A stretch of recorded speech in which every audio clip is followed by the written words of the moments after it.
Comment lire ton talon de paie au Canada? Tu reçois un talon de paie, mais tu comprends juste le montant net? Aujourd'hui, je te montre comment le lire en quelques minutes. Bienvenue sur Simplifia Finance, la chaîne qui simplifie l'argent, les impôts et les démarches au Canada. Les 4 sections du talon. Un talon de paie canadien comporte 4 sections principales, à savoir 1. Les revenus. Ils sont composés du salaire, des heures travaillées et des primes. 2. Les déductions.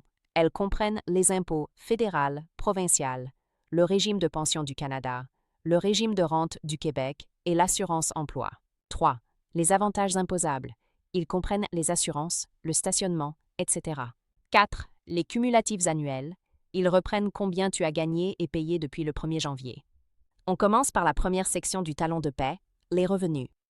C'est ici qu'on voit tout ce que l'employeur te verse avant les déductions. D'abord, il y a le salaire de base. Il peut être affiché à l'heure ou au salaire annuel. Si tu es payé à l'heure, tu verras le nombre d'heures travaillées multiplié par ton taux horaire. Par exemple, 40 heures à 25 $ de l'heure, ça donne 1 000 $ bruts. Ensuite, on retrouve souvent les heures supplémentaires. Elles sont généralement payées à 1,5 fois le taux normal, parfois plus selon la convention ou la loi. C'est important de vérifier que ces heures sont bien comptabilisées, surtout si tu fais du temps supplémentaire régulièrement. Il peut aussi y avoir des primes ou bonus. Ça peut être une prime de rendement, une prime de soir ou de fin de semaine, ou encore un bonus ponctuel. Ces montants font partie de ton revenu brut. Mais attention, ils sont souvent plus imposés, ce qui explique pourquoi ton net n'augmente pas autant que prévu. Enfin, certains talons de paie incluent des avantages imposables, comme une voiture fournie par l'employeur ou une assurance payée en partie par l'entreprise. Même si tu ne reçois pas cet argent directement, il est ajouté à ton revenu brut parce qu'il est considéré comme un avantage. En résumé, la section Revenus te montre tout ce que tu gagnes avant impôt. Si quelque chose semble plus bas ou plus élevé que d'habitude, c'est toujours ici qu'il faut vérifier en premier. Maintenant, passons à la partie que personne n'aime. Les déductions. Les déductions, ce sont les montants que ton employeur retire de ton salaire brut pour les verser à l'État ou à des programmes obligatoires. On commence par l'impôt fédéral. C'est l'impôt perçu par le gouvernement du Canada. Il est calculé en fonction de ton salaire, de ta situation personnelle et des informations que tu as fournies dans ton formulaire TD1. Ensuite, il y a l'impôt provincial. Au Québec, c'est l'impôt provincial du Québec. Dans les autres provinces, c'est l'impôt provincial ou territorial correspondant. Là aussi, le montant varie selon ton revenu et tes crédits d'impôt. Viennent ensuite les cotisations au régime de retraite. Au Québec, c'est le RRQ et ailleurs au Canada, le RPC. Ces cotisations servent à financer ta retraite publique. Elles sont obligatoires et prélevées jusqu'à un maximum annuel. Une fois ce maximum atteint, tu verras que cette déduction disparaît temporairement de ton talon de paie. Il y a aussi l'assurance emploi, souvent appelée AE. Cette cotisation sert à te protéger en cas de perte d'emploi, de congé parental ou de maladie admissible. Comme le RRQ ou le RPC, elle est plafonnée sur une base annuelle. Un point important à retenir. Si tu reçois une prime ou un bonus, les impôts retenus peuvent sembler plus élevés que d'habitude. Ce n'est pas une pénalité.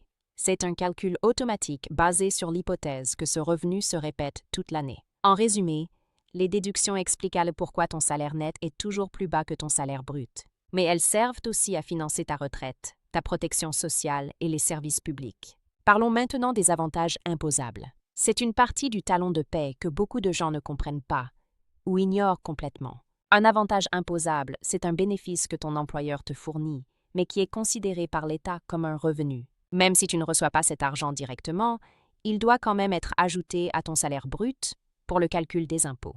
Les exemples les plus courants sont les assurances collectives payées en tout ou en partie par l'employeur, le stationnement fourni gratuitement, une voiture de fonction ou encore certains avantages téléphoniques ou technologiques. Concrètement, ça fonctionne comme ceci. La valeur de l'avantage est ajoutée à ton revenu brut. Les impôts et cotisations sont calculés sur ce montant, puis l'avantage est retiré, puisque tu ne reçois pas cet argent en espèces. C'est pour cette raison que ton salaire net peut sembler plus bas, même si ton salaire de base n'a pas changé. Un point important à retenir. Les avantages imposables ne sont pas nécessairement mauvais.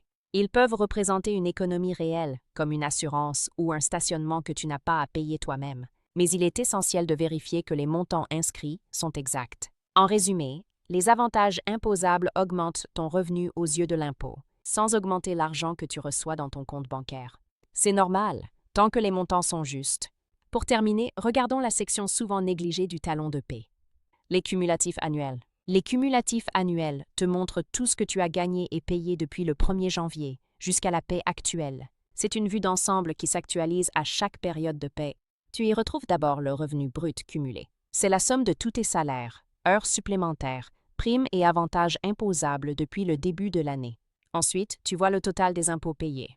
Impôts fédéral, impôts provincial et parfois d'autres retenues fiscales. Ces montants te permettent de savoir combien tu as déjà versé au gouvernement. Les cumulatifs incluent aussi les cotisations comme le RRQ ou le RPC, ainsi que l'assurance emploi. C'est ici que tu peux vérifier si tu es prêt d'atteindre les maximums annuels. Lorsque ces plafonds sont atteints, certaines déductions cessent automatiquement pour le reste de l'année. Cette section est particulièrement utile pour préparer ton budget, anticiper un remboursement ou un solde d'impôt et repérer des erreurs répétées sur plusieurs paies. En résumé, les cumulatifs annuels te donnent une vision claire de ta situation financière à mi-parcours ou à la fin de l'année. C'est probablement la section la plus utile de ton talon de paie. Avant de te laisser, parlons des erreurs les plus fréquentes que beaucoup de gens font avec leur talon de paie. La première erreur, c'est de ne pas vérifier les heures travaillées. On suppose souvent que tout est correct, surtout quand on est payé à l'heure. Mais une heure oubliée, une heure supplémentaire mal comptée ou un quart de travail manquant, ça arrive plus souvent qu'on le pense. Même une petite erreur répétée peut représenter des centaines de dollars sur une année. La deuxième erreur, c'est de ne pas comparer les retenues d'un mois à l'autre. Ton salaire peut être stable, mais les déductions peuvent varier. Par exemple, un changement de taux, une prime ou un plafond annuel atteint peuvent modifier les montants retenus. Si une retenue augmente sans explication claire, c'est un signal qu'il faut vérifier. La troisième erreur, plus rare mais plus grave, c'est d'ignorer des cotisations doublées par erreur.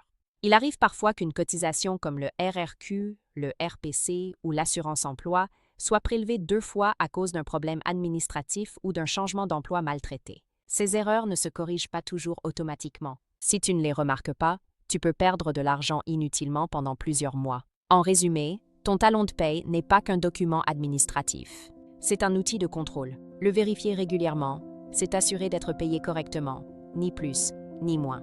Voilà ta paie décodée. Si tu veux un épisode complet sur RPC versus RRQ, dis-le en commentaire.